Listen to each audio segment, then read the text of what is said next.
नमस्कार सभी को, मेरी वीडियो में स्वागत है आप सभी का। किराएदार और मकान मालिक के बीच आमतौर पर विवाद होते रहते हैं और अधिकतर मामलों में मकान मालिक की जिद या मनमानी की वजह से विवाद उत्पन्न होता रहता है। किराएदार और मकान मालिकों के बीच विवादों को देखते हुए कानून में खास तौर से नए प्रावधान किए गए हैं, जिसके तहत किराएदारों के हितों की रक्षा के लिए विशेष अधिकार टैलेंटेड लीगल राइट्स प्रदान किए गए हैं। अब मकान मालिकों की किराएदारों पर मर्जी नहीं चलेगी और ऐसे विवादों पर अंकुश भी लगाया जाएगा। वे कौन सी कानूनी अधिकार है जो किराएदारों को मिले हैं? Property knowledge. प्रॉपर्टी से कमाते हैं पैसे, तो पहले सीख लें ये 4 चीज़ें। हर सौदे में कमाएंगे मुनाफा। किराएदारों के लिए मुख्य कानून केंद्रीय किराया नियंत्रण अधिनियम सेंट्रल रेंट कंट्रोल एक्ट का कानून सन 1948 में बनाया गया था, जिसका उद्देश्य किराएदारों और मकान मालिकों के दोनों के बीच संस्थागत संबंध बनाता है। इन नियमों को तहत दोनों पक्षों के बीच के अधिकारों की रक्षा की जाती है ताकि कोई भी दूसरे का शोषण न कर सके। यह कानून संपत्तियों के किराए पर देने से संबंध में कुछ खास दिशा निर्देश भी देता है। हालांकि हर राज्य में अलग अलग नियम होते हैं, लेकिन बहुत अंतर ज़्यादा नहीं होता। अगर आप किसी स्थान पर किराए पर रह रहे हैं तो बेहतर है कि आप एक लिखित समझौते पर हस्ताक्षर करें ताकि भविष्य में किसी भी तरह के विवाद से बच सकें। 1. कभी नहीं किया जा सकेगा किराएदारों को बाहर। अगर किराएदारों को बिना किसी वजह से घर से बाहर किया जाता है तो कानून के खिलाफ और आप इस एक्शन ले सकते हैं। मकान मालिक किसी किराएदार को किसी ठोस कारण जैसे 2 माह तक किराए का भुगतान न करना पड़ेगा। प्रॉपर्टी का गलत इस्तेमाल या नुकसान पहुंचाने पर ही मकान या प्रॉपर्टी से बाहर कर सकता है। इसके अलावा मालिक की ओर से कम 15 दिन पहले नोटिस देना जरूरी होता है। यह नियम इस बात को सुनिश्चित करता है कि बिना किसी कारण के किराएदार को घर से बाहर नहीं निकाला जा सकता। दूसरा है, मकान मालिकों से मांग कर सकते हैं ये सुविधाएं।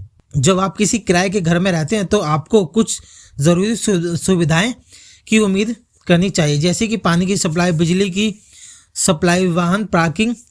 ये सुविधाएं आमतौर पर मकान मालिक को देनी होती है और अगर इसके इनकार करता है तो वह कानूनी तौर से गलत हो सकता है। आप इस सुविधाओं के लिए मकान मालिक से बात कर सकते हैं और अगर इससे मना करते हैं तो आप संबंधित अधिकारियों से शिकायत कर सकते हैं। मकान मालिक को किसी भी घर के मालिक को अपने किराएदार से मनमाना शुल्क नहीं लिया जा सकता। यदि वह किराया बढ़ाना चाहता है तो इससे 3 महीने पहले नोटिस देना आवश्यक है। इसके अलावा वह जो कीमत तय करता है वह बाजार में चल रहे रेट और संपत्ति के मूल्य घटनाओं को ध्यान में रखते हुए होनी चाहिए। यह प्रक्रिया सुनिश्चित करती है कि किराएदारों को उचित समय और दरों पर जानकारी मिले और उसे किसी भी तरह की अनावश्यक दिक्कत का सामना ना करना पड़े। 4.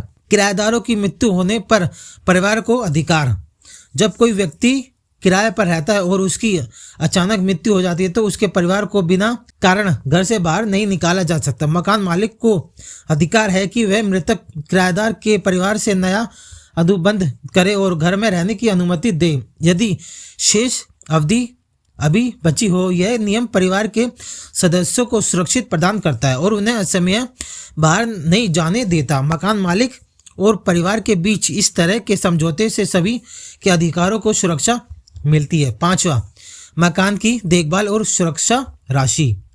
मकान के उचित देखभाल के लिए मालिक को खुद खर्च करना होता है। इसके साथ ही किराए में पानी और बिजली के शुल्क का विवरण भी किया जाता है। मकान मालिक किराएदार से एक सुरक्षा राशि भी लेता है जो घर छोड़ने के बाद 1 महीने के अंदर वापस की जाती है या फिर पुराने बकाया से संशोधित कर दिया जाती है। इस प्रक्रिया से किराएदार और मकान मालिकों के अधिकारों का ध्यान रखा जाता है और किसी भी तरह की समस्याएं सामने नहीं आती।